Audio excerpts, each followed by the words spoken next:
Olá, pessoal.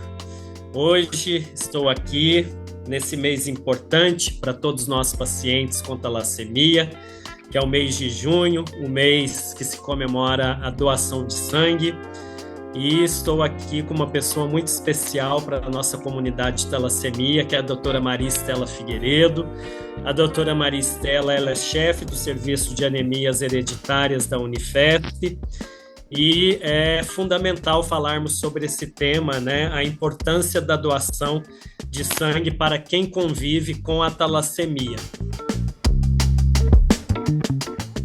Então, doutora Maria Estela, para começar esse nosso bate-papo, eu gostaria de saber da senhora, né, por que as pessoas com talassemia precisam de transfusões de sangue como parte do seu tratamento?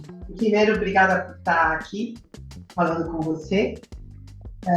A talassemia é uma anemia hereditária, onde o paciente não tem a capacidade de produzir glóbulos vermelhos adequados para o transporte de oxigênio.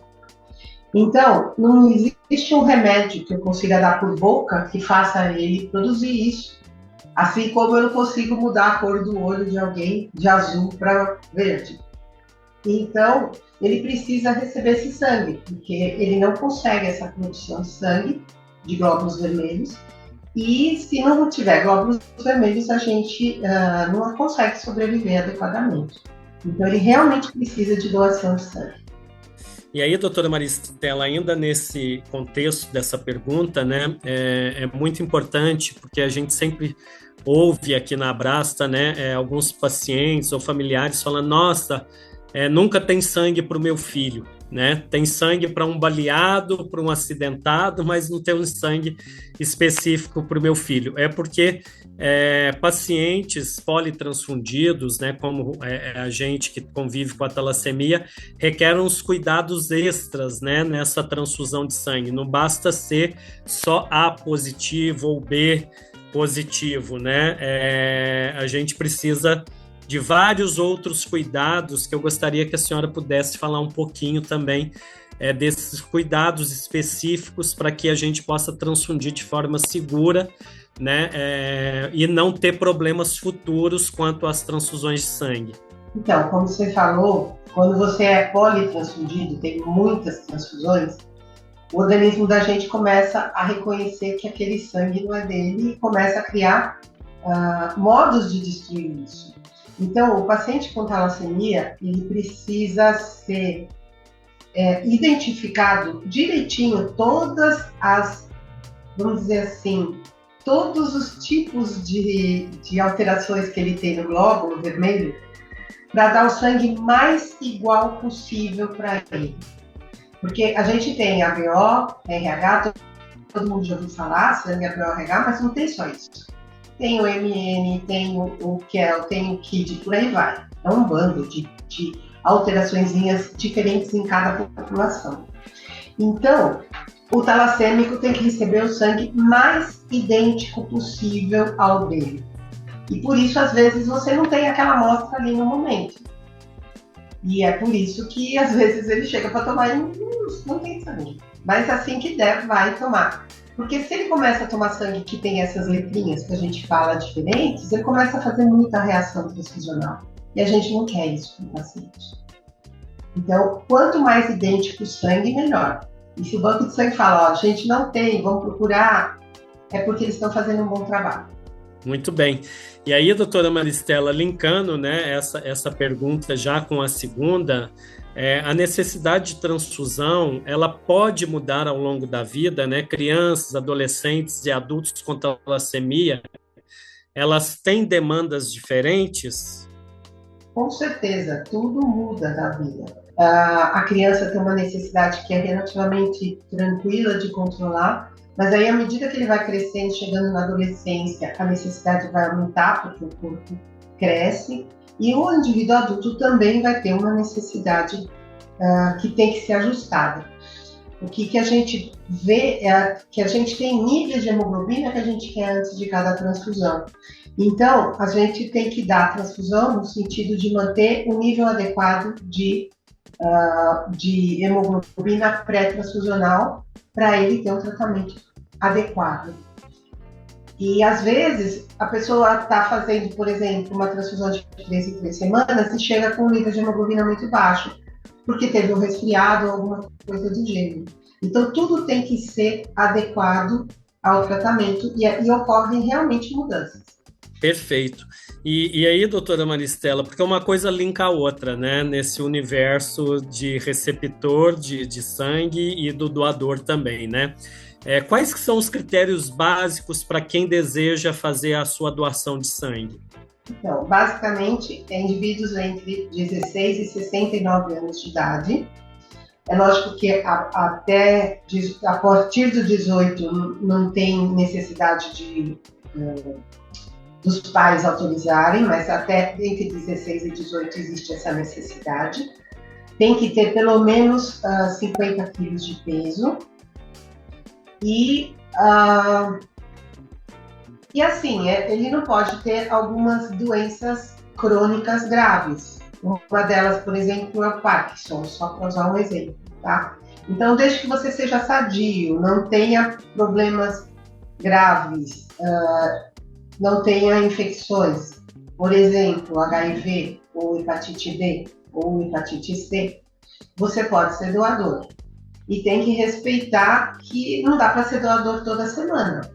O doador tem prazos, né? Em geral, as mulheres podem doar a cada 4 meses e os homens a cada 3 meses. Está gostando desse conteúdo? Se inscreva no canal da Abrasta e confira todos os vídeos. Tem muita coisa falando sobre talassemia. Confira com a gente. E aí, doutora Maristela, quais que são os principais desafios, né, que o Brasil hoje enfrenta para manter os estoques de sangue nos níveis adequados e seguros, né? Especialmente para pessoas que convivem com doenças crônicas como a talassemia, tendo em vista, né, que, segundo a Organização Mundial da Saúde, o Brasil está muito abaixo, né, do nível ideal e adequado para a população quanto aos doadores de sangue, né? A gente não tem o hábito de doação de sangue, infelizmente. Existem algumas pessoas que realmente vêm repetidamente, mas a gente não tem esse hábito de doar sangue. Então, o nosso maior desafio é conseguir convencer as pessoas a virem doar sangue. Lembrando que você pode ser um doador, você pode doar sangue quantas vezes você quiser, desde que respeite os meses que eu falei, de 4 para mulher e 3 para homem. Isso não vai fazer mal nenhum para você. Então, a pessoa pode doar cada 4 meses, não tem problema nenhum. A questão é criar o hábito, criar a consciência da grande necessidade de sangue mesmo que a gente tem. Porque você tem um acidente de carro, esse cara vai ter uma transfusão se for um acidente grave. Então, você tem que ter isso no estoque e é isso que a gente não está tendo ultimamente. Exato, e aí vale lembrar que a doação de sangue ela é um ato altruísta, voluntário, né, que envolve muito amor na sua doação, porque é uma coisa que, como a senhora disse no começo, né, nós não temos ainda remédios que podemos tomar e que substitui o sangue, né? Então, o sangue é vida. E aí a gente deixa esse chamado, né, para que as pessoas procurem o hemocentro mais próximo da sua cidade para fazer a sua doação. E para encerrarmos, doutora Maristela, esse nosso bate-papo, eu queria que a senhora dissesse para a gente, né, quais que são os principais mitos e verdades sobre a doação de sangue e, em seguida, que a senhora pudesse deixar também uma mensagem para todas as pessoas que estão nos assistindo, qual que é a importância de fazer a sua doação de sangue de forma regular? Então, existem alguns mitos, né? Eu conheço poucos, na realidade, mas um deles é que a pessoa que doou uma vez vai ter que doar o resto da vida, porque senão o sangue fica grosso. Não existe isso. Porque se você quiser doar o resto da vida, a gente vai achar ótimo. Mas não é porque o sangue fica grosso. O organismo tem uma condição de recuperar e ficar na base normal dele. A grande vantagem, eu acho, da doação é que você vai estar ajudando pelo menos 3 pessoas, no mínimo. Porque o glóbulo vermelho vai para um indivíduo, as plaquetas podem ir para outro, o plasma pode ir para outro. São todos os componentes do sangue que a gente tem, né? Então, você está ajudando não é uma pessoa, você está ajudando várias pessoas. A outra coisa que às vezes falam, eu tenho medo de fazer doação e pegar alguma doença. Não tem como pegar doença, não tem porquê. Você só vai doar sangue, você não vai receber nada, tudo é esterilizado, tudo é bem cuidado.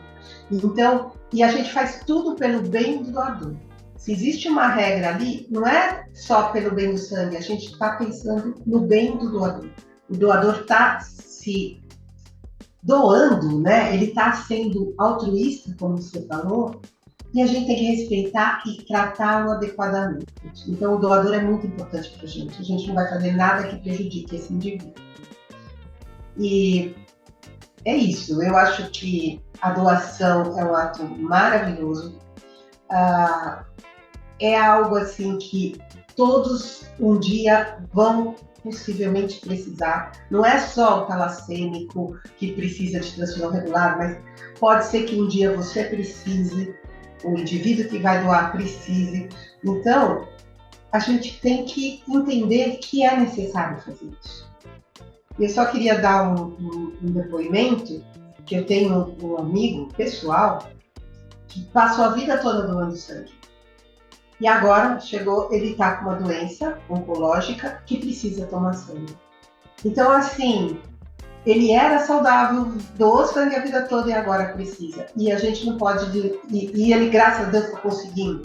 Mas precisa que todo mundo que seja saudável, que tenha a possibilidade de doar sangue, porque pode ser que um dia um amigo, você, um parente possa precisar. E aí você vai ver como é duro, como a gente sofre quando não consegue o sangue para o paciente. A gente vai encerrando por aqui, né? Eu gostaria de poder agradecer de coração a disponibilidade da senhora, né? Da gente poder falar de um tema tão importante que é a doação de sangue. Então, em nome da Abrasta, de todas as pessoas que convivem com a talassemia no nosso país, o nosso muitíssimo obrigado por essa parceria de vida que nós temos, né, com a senhora. Então, muitíssimo obrigado mesmo de coração. E realmente deixar essa mensagem, né, para você que ainda não doou sangue este mês, ainda dá tempo de poder procurar um hemocentro mais próximo à sua residência e fazer essa doação de sangue que realmente, né, conforme a gente disse aqui, é um ato de amor, um ato voluntário, altruísta e que salva inúmeras vidas, e nós precisamos continuar salvando essas vidas, principalmente nesses períodos, né, que os estoques de sangue estão baixos, que são os meses de frio, férias, né, feriados, e é aqui onde tem uma demanda muito grande, né, porque é onde acontece muitos acidentes. Então, que você possa criar essa consciência e esse hábito de ajudar a salvar vidas. Então, procure o hemocentro mais próximo da sua cidade e faça a sua doação de sangue para ajudar mantendo a vida de inúmeras pessoas que necessitam de sangue no nosso país. Muito obrigado, doutora Estela, e até o próximo vídeo. Até, obrigada por me chamarem.